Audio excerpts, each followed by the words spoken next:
Tasya Raya.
pembacaan Pancasila oleh pembina upacara diikuti oleh seluruh peserta upacara.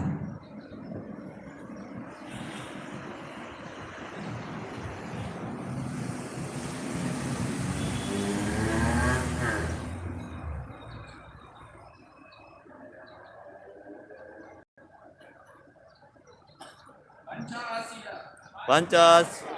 Satu, ketuhanan yang Maha Esa.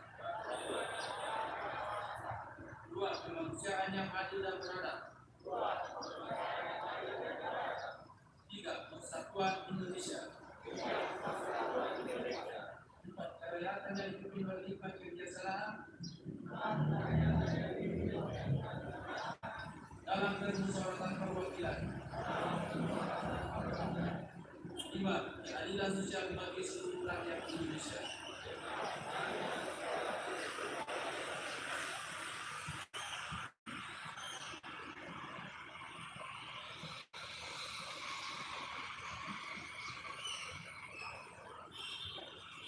Mengheningkan cipta dipimpin oleh pembina upacara. Mari kita mengenang jasa pahlawan yang telah mendahului kita. Pilih cipta yang lain.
Sandi Gusti Rahayu.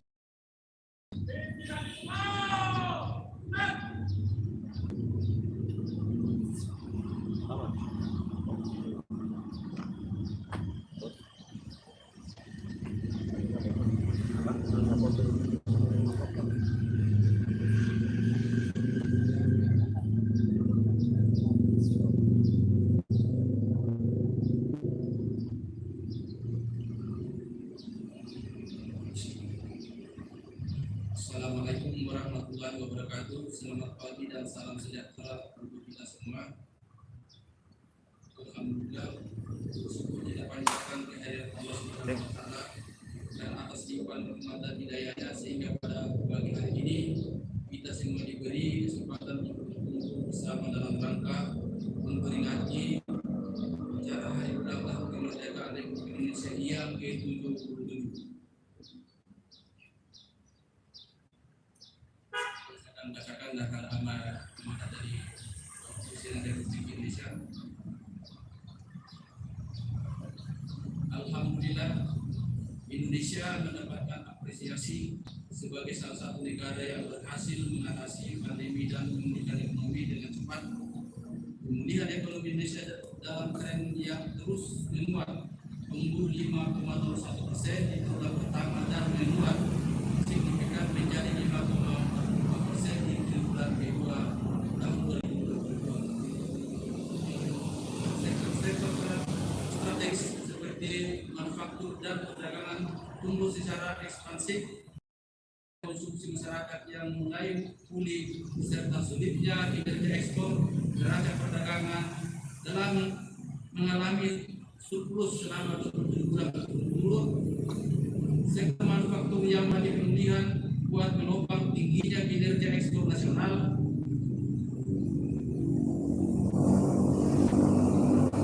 Hal ini mencerminkan keberhasilan strategi hilirisasi industri yang kita jalankan sejak tahun 2015. Tingginya kinerja ekspor juga didukung oleh sektor pertambangan seiring meningkatnya harga komoditas global. Laju inflasi Indonesia masih jauh lebih moderat dibandingkan negara lain. Per Juli, tingkat inflasi Indonesia sebesar 4,9%. Hal ini ditopang oleh peran APBN dalam menjaga stabilitas harga energi dan pangan. Konsekuensinya, anggaran subsidi dan kompensasi energi pada tahun 2022 meningkat menjadi 502 triliun. Hadirin yang saya muliakan, ke depan kita harus terus waspada risiko gejolak ekonomi global masih tinggi. Perlambatan ekonomi dunia tetap berpotensi mempengaruhi laju pertumbuhan ekonomi domestik dalam jangka pendek.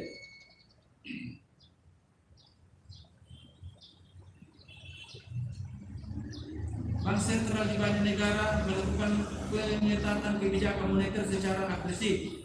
Pengetatan telah menyebabkan guncangan pada pasar keuangan di banyak negara berkembang. Konsekuensinya, nilai mata uang sebagian besar negara berkembang mengalami pelemahan.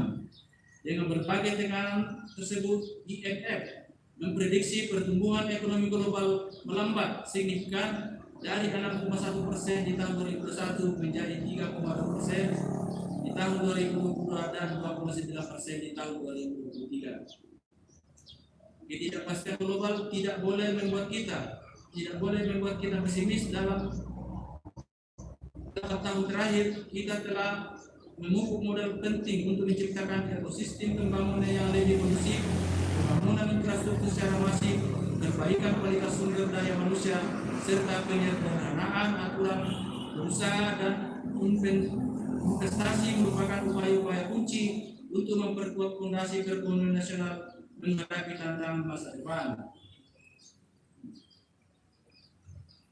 Keseimbangan kebijakan makrofiskal juga terus dijaga. Konsolidasi fiskal menjadi sangat krusial. Kesehatan APBN signifikan agar adaptif dan responsif dalam jangka menengah dan panjang. Dengan mempertimbangkan dinamika perekonomian nasional terkini, agenda pembangunan yang akan dicapai serta posisi risiko dan tantangan yang kita hadapi, maka konsumsi dasar ekonomi makro sebagai landasan penyusun RAPBN 2023 adalah sebagai berikut. Pertumbuhan ekonomi 2023 diperkirakan sebesar 5,3%. Kita akan berupaya maksimal dalam menjaga keberlanjutan penguatan ekonomi nasional. Ekspansi produksi yang konsisten akan terus didorong untuk membuka lapangan kerja sebanyak-banyaknya. Berbagai sumber pertumbuhan baru harus segera diwujudkan. Pelaksanaan berbagai agenda reformasi struktural terus diakselerasi untuk transformasi perekonomian. Investasi harus dipacu serta daya saing produksi manufaktur nasional di pasar global harus ditingkatkan. Dengan demikian, kuatnya sektor swasta sebagai motor pertumbuhan, maka manajemen kebijakan fiskal dapat lebih diarahkan untuk menciptakan keseimbangan antara perbaikan produktivitas dan daya saing dengan menjaga kesehatan dan keberlanjutan fiskal untuk menghadapi risiko dan gejolak di masa depan. Inflasi akan tetap dijaga, akan berkisaran 3,3%. Kebijakan APBN akan tetap diarahkan untuk mengantisipasi tekanan inflasi dari eksternal, terutama inflasi energi dan pangan. Asumsi inflasi pada level ini juga menggambarkan kebijakan pemulihan sisi permintaan, terutama akibat perbaikan daya beli masyarakat. Rata-rata nilai tukar rupiah diperkirakan bergerak di sekitar 14.750 rupiah per US dollar, dan rata-rata suku bunga surat utang negara 10 tahun terakhir level 7,65%. Selanjutnya harga minyak mentah diperkirakan akan berkisar sampai 90 US dollar per barel. Di sisi lain, minyak dan gas bumi diperkirakan masing-masing mencapai 660% ribu per barel per hari dan 1,05 juta barel setara minyak per hari. Arsitektur APBN tahun 2023 harus mampu meredam keraguan, membangkitkan optimisme, dan mendukung mencapainya target pembangunan, namun tetap kewaspadaan yang tinggi.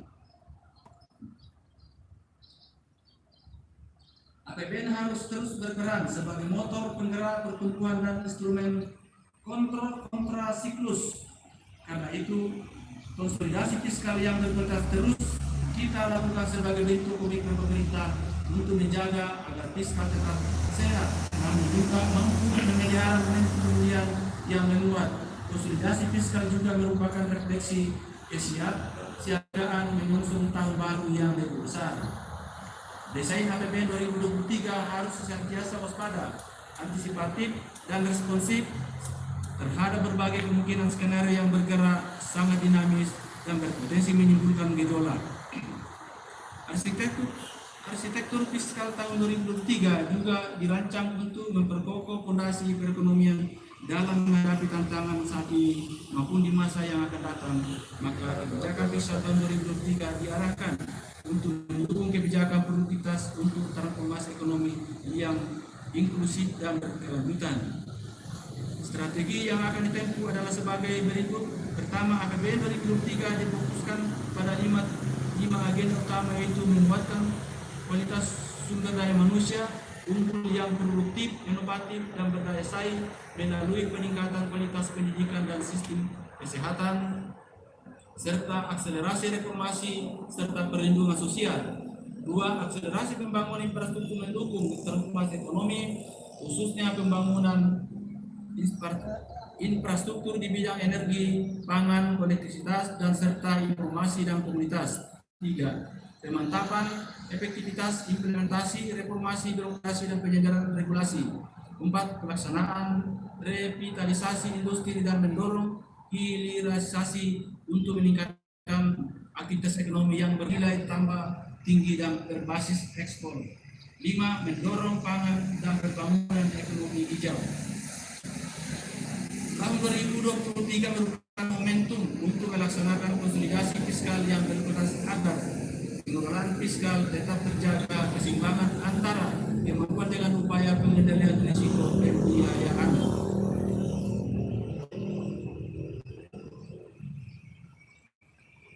Di sisi belanja, reformasi dijalankan dengan meningkatkan kualitas belanja yang ditempuh melalui pengendalian belanja yang lebih efisien, lebih produktif, dan menghasilkan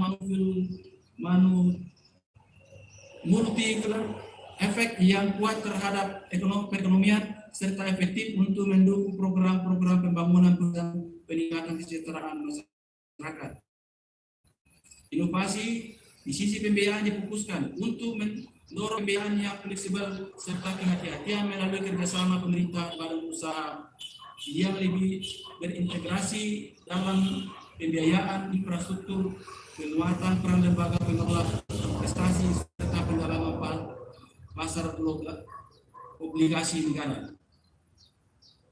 Gambaran besar arsitektur RAPBN 2003 adalah sebagai berikut. Belanja negara dalam RAPBN 2023 direncanakan sebesar 3,041,7 triliun yang meliputi belanja pemerintah pusat sebesar 2.230,0 triliun, transfer ke daerah 811,7 triliun.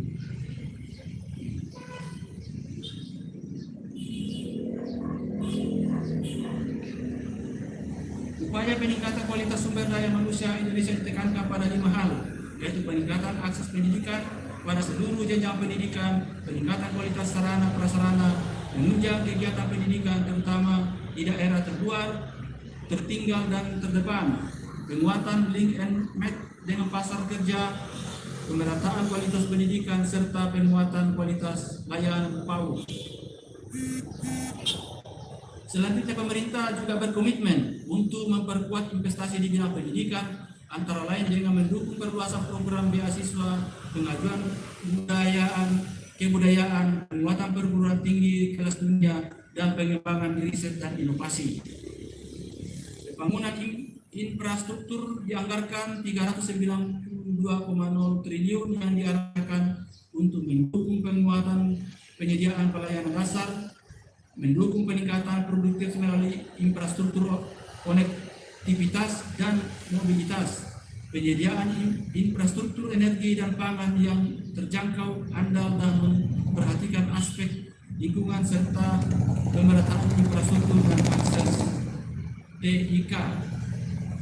Pada tahun 2023, anggaran transfer ke daerah direncanakan sebesar 800,7 triliun. Kebijakan transfer ke daerah diarahkan untuk meningkatkan sinergi kebijakan fiskal pusat dan daerah serta harmonisasi belanja pusat dan daerah, memperkuat kualitas pengelolaan transfer ke daerah sejalan dengan implementasi Undang-Undang Nomor 1 Tahun 2022 tentang hubungan keuangan antara pemerintah daerah dan pemerintah pusat dan pemerintah daerah, hingga memperkuat penggunaan transfer ke daerah untuk mendukung sektor-sektor prioritas, meningkatkan kemampuan perpajakan daerah dengan tetap menjaga iklim investasi, kemudahan berusaha, dan kesejahteraan masyarakat, serta mengoptimalkan pemanfaatan belanja daerah untuk penguatan akses dan kualitas pelayanan publik.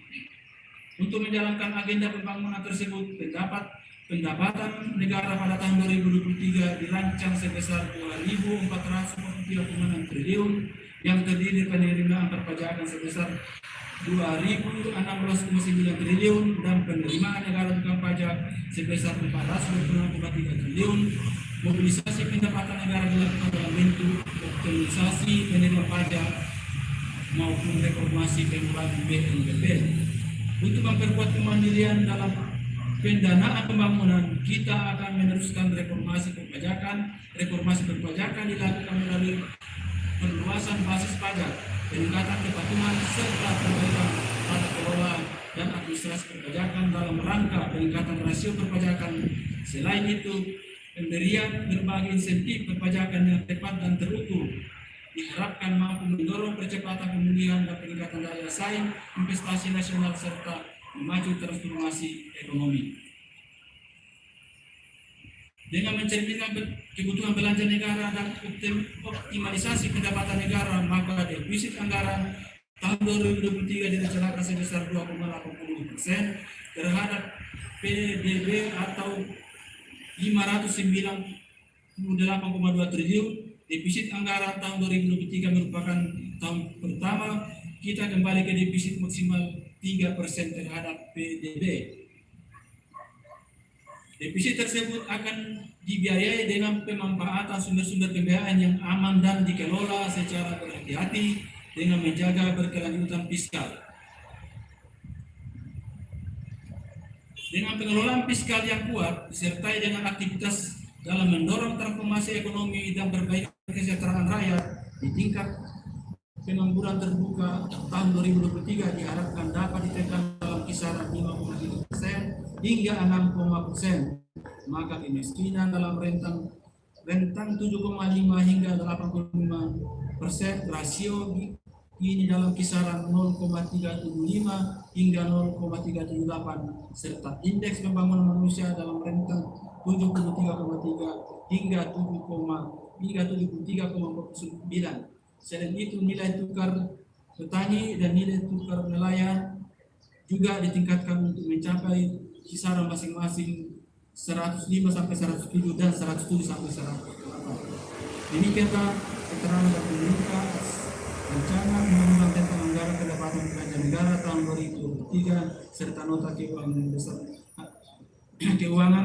Harapan kami pembahasan RAPBN tahun 2003 dapat dilakukan secara konstruktif demi mewujudkan Indonesia maju berdasarkan Pancasila dan Undang-Undang Dasar tahun 1945. Semoga Allah Subhanahu wa taala senantiasa memberikan rahmat dan ridho-Nya bagi kita semua dalam melaksanakan tugas amanah seluruh rakyat Indonesia. Dirgahayu Republik Indonesia, dirgahayu negara Pancasila, merdeka. Terima kasih. Assalamualaikum warahmatullahi wabarakatuh. Jakarta 16 Agustus 2022, Presiden Republik Indonesia Joko Widodo.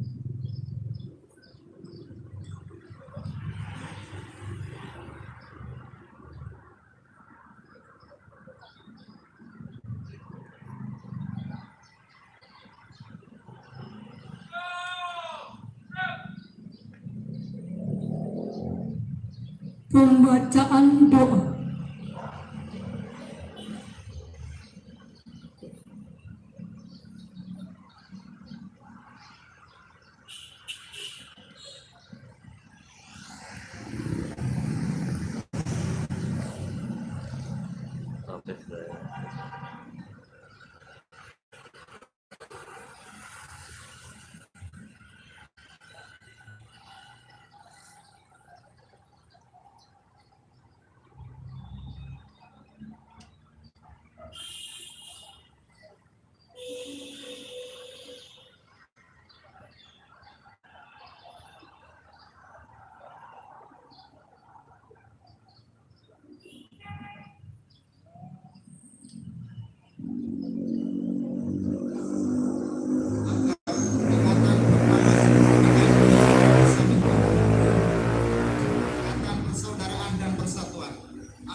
Kebeningan hati dan kejernihan pikir dalam mengamalkan nilai-nilai Pancasila dan Undang-Undang Dasar 1945 sebagai pedoman dalam kehidupan berbangsa dan bernegara.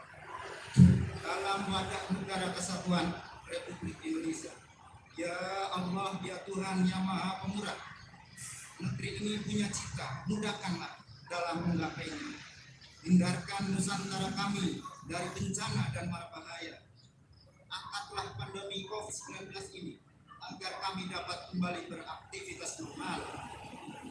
Teguhkan rasa cinta tanah air, tumbuh suburkan, tenggang rasa solidaritas antar sesama, dan gotong royong dalam membangun bangsa sehingga Indonesia pulih lebih cepat, bangkit lebih kuat, segera dapat terwujudkan. Ya Allah, ya Tuhan yang Maha Kuasa, jangan tinggalkan kami dalam kesendirian, dalam ketidakberdayaan. Beri kami petunjuk serta kekuatan untuk membawa negeri ini ke arah kemajuan. Ya Allah, ya Tuhan yang Maha Pengampun, ampunilah semua dosa kami, dosa orang tua dan guru-guru kami. Ampuni para tokoh bangsa dan para pemimpin kami. Terimalah amal dan perjuangan para syuhada bangsa kami.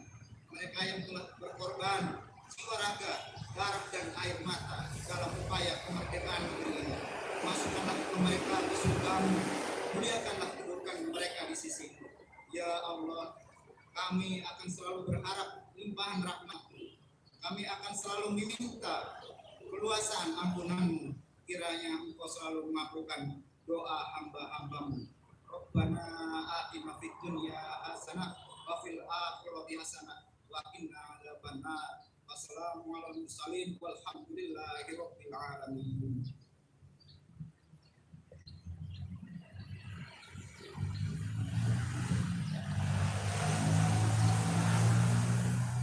Laporan pemimpin upacara kepada pembina upacara bahwa upacara telah selesai dilaksanakan.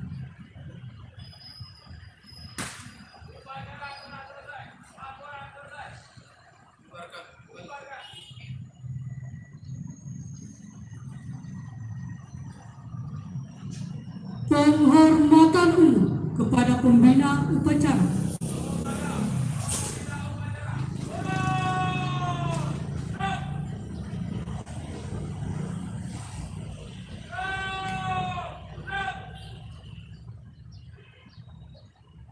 Pembina upacara meninggalkan lapangan upacara.